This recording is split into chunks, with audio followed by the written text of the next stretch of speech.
ಕಚೇರಿಗೆ ಕಾಂಗ್ರೆಸ್ ಮುತ್ತಿಗೆ ಎತ್ತದ ವೇಳೆ ಕಳ್ಳತನ ಆಗಿದೆ. ಹೈಡ್ರಾಮಾ ವೇಳೆ ಮಹಿಳಾ ಪೊಲೀಸ್ ಮಾಂಗಲ್ಯಕ್ಕೆ ಕೈ ಹಾಕಿದ್ದಾರೆ.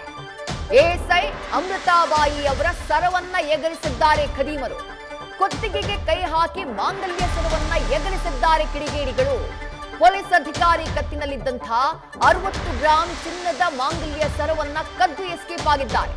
ಕೋಟೆ ಪೊಲೀಸ್ ಠಾಣೆಯ ಎಎಸ್ಐ ಅಮೃತಾಬಾಯಿ ಇತ್ತೀಚೆಗಷ್ಟೇ ಹೊಸ ಚಿನ್ನದ ಸರವನ್ನ ಖರೀದಿ ಮಾಡಿದಂತೆ ಎಎಸ್ಐ ಅಮೃತಾಬಾಯಿ ಈಗ ಸರವನ್ನ ಕಳ್ಕೊಂಡು ಕಣ್ಣೀರು ಹಾಕಿದ್ದಾರೆ. ಎಎಸ್ಐ ಘಟನೆಯ ಸಂದರ್ಭದ ವಿಡಿಯೋನ ಸದ್ಯ ಪೊಲೀಸರು ಪರಿಶೀಲನೆ ಮಾಡುತ್ತಿದ್ದಾರೆ.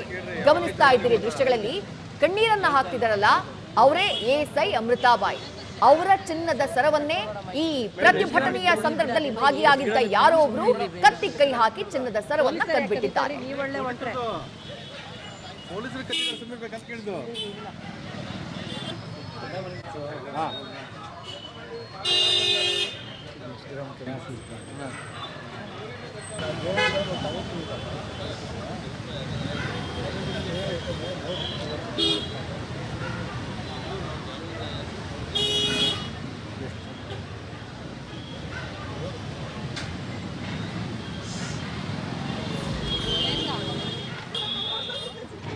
ಡೀಟೇಲ್ಸ್ ನಮ್ಮ ಪ್ರತಿನಿಧಿ ಪ್ರಸನ್ನ ನೀಡ್ತಾ ಹೋಗ್ತಾರೆ. ಪ್ರಸನ್ನ, ನಿಜಕ್ಕೂ ಶಾಕಿಂಗ್ ಇನ್ಸಿಡೆಂಟ್ ಇದು.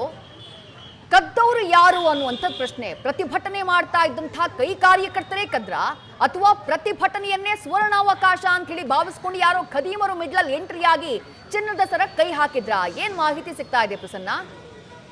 ನಿಜ ವಿದ್ಯಾರ್ಥಿ, ಶಿವಮೊಗ್ಗದಲ್ಲಿ ಇವತ್ತು ಕಾಂಗ್ರೆಸ್ ವತಿಯಿಂದ ಜಿಲ್ಲಾ ಕಾಂಗ್ರೆಸ್ ವತಿಯಿಂದ ಹಮ್ಮಿಕೊಳ್ಳಲಾದಂತಹ ಒಂದು ಪ್ರತಿಭಟನೆ, ಕೇಂದ್ರ ಸರ್ಕಾರದ ಬಿಜೆಪಿ ವಿರುದ್ಧ ಒಂದು ಪ್ರತಿಭಟನೆ ಹಮ್ಮಿಕೊಳ್ಳಲಾಗಿತ್ತು. ಈ ಒಂದು ಸಂದರ್ಭದಲ್ಲಿ ಕಾಂಗ್ರೆಸ್ ಕಾರ್ಯಕರ್ತರು ಜೈಲ್ ಸರ್ಕಲ್ ಅಂದ್ರೆ ಬಿಜೆಪಿ ಸಮೀಪದ ಜೈಲ್ ಸರ್ಕಲ್ ಇಂದ ಬಿಜೆಪಿಯ ಕಚೇರಿಗೆ ಮುತ್ತಿಗೆ ಹಾಕುವಂತ ಪ್ರಯತ್ನದಲ್ಲಿ ಮುಂದಾದ್ರು. ಆ ಸಂದರ್ಭದಲ್ಲಿ ಮಹಿಳಾ ಕಾರ್ಯಕರ್ತರು ಕೂಡ ಸಾಕಷ್ಟು ಸಂಖ್ಯೆಯಲ್ಲಿ ಇದ್ರು. ಅಂತಹ ಒಂದು ಮಹಿಳಾ ಕಾರ್ಯಕರ್ತರು ಮತ್ತೆ ಅಲ್ಲಿರುವಂತಹ ಪ್ರತಿಭಟನಾಕಾರರ ನಿಯಂತ್ರಣ ಮಾಡೋದಕ್ಕೋಸ್ಕರನೇ ಪೊಲೀಸ್ ನಿಯೋಜನೆ, ಸಾಕಷ್ಟು ಸಂಖ್ಯೆಯಲ್ಲಿ ಪೊಲೀಸ್ ನಿಯೋಜನೆ ಮಾಡಿದ್ರು. ಅದರಲ್ಲಿ ಕೂಡ ಕೋಟೆ ಪೊಲೀಸ್ ಠಾಣೆಯ ಎಎಸ್ಐ ಕರ್ತವ್ಯ ಮಾಡುತ್ತಿರುವಂತಹ ಅಮೃತಾಬಾಯಿ ಕೂಡ ಅದರಲ್ಲಿ ಸೇರ್ಕೊಂಡಿದ್ರು. ಆದ್ರೆ ಪ್ರತಿಭಟನೆ ಎಲ್ಲ ಮುಗಿದು ಇನ್ನೇನು ಬಹುತೇಕ ಎಲ್ಲ ಪ್ರತಿಭಟನಾಕಾರರನ್ನ ಪೊಲೀಸರು ವಶಕ್ಕೆ ತಗೊಂಡು ಅವ್ರನ್ನ ಅಲ್ಲಿಂದ ಸ್ಥಳಾಂತರ ಮಾಡುವಂತ ಪ್ರಕ್ರಿಯೆ ಮುಗಿತು ಅನ್ನುವಂಥದ್ದಲ್ಲೇನೆ ಇದ್ದಕ್ಕಿದ್ದಂಗೆನೆ ಅಮೃತಾಬಾಯಿ ಅವರು ಒಳಗಾಗ್ತಾರೆ. ಮತ್ತೆ ಅಲ್ಲಿ ತಾವು ಎಲ್ಲಿ ಯಾವ ಜಾಗದಲ್ಲಿ ನಿಂತ್ಕೊಂಡಿದ್ರು ಅಲ್ಲೆಲ್ಲ ಹುಡ್ಕೊಳ್ಳುವಂತ ಸಂದರ್ಭದಲ್ಲಿ ಒಂದು ಕೆಲಸಕ್ಕೆ ಮುಂದಾಗ್ತಾರೆ. ಅವಾಗ ಅವರ ಸಹೋದ್ಯೋಗಿಗಳು ಕೂಡ ಅವ್ರ ಬಗ್ಗೆ ಯಾಕೆ ಹಿಂಗಾಗಿದೆ ಅಂತ ಹೇಳ್ಬಿಟ್ಟು ಕೇಳಿದಾಗ, ಇಲ್ಲ ನನ್ನ ಸರ ಕಳೆದೋಯ್ತು ಅಂತ ಹೇಳ್ಬಿಟ್ಟು ಅವ್ರು ತುಂಬಾನೇ ಆತಂಕಕ್ಕೊಳಗಾಗಿ ಕಣ್ಣೀರು ಹಾಕಕ್ಕೆ ಶುರು ಮಾಡ್ತಾರೆ. ಅವಾಗ ಅಲ್ಲಿದ್ದಂತಹ ಅವ್ರ ಸಹೋದ್ಯೋಗಿಗಳು ಅವ್ರನ್ನ ಸಂತೈಸ್ತಾರೆ, ಏನಾಗಲ್ಲ ಸುಮ್ಮೀರು, ಹೆದರಬೇಡ, ನೋಡೋಣ ಅಂತ ಹೇಳ್ಬಿಟ್ಟು. ಅಂತ ಆದ್ರೆ ಅವರಿಗೆ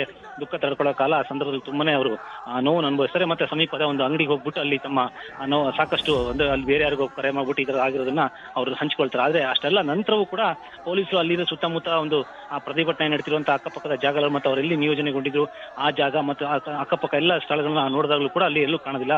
ಹಾಗಾಗಿನೇ ಸುಮಾರು 60 ಗ್ರಾಂ ಮಾಂಗಲ್ಯ ಸರ ನಾನು ಕಳ್ಕೊಂಡಿನಿ ಅಂತ ಅವ್ರು ಹೇಳ್ತಿರುವಂತದ್ದು.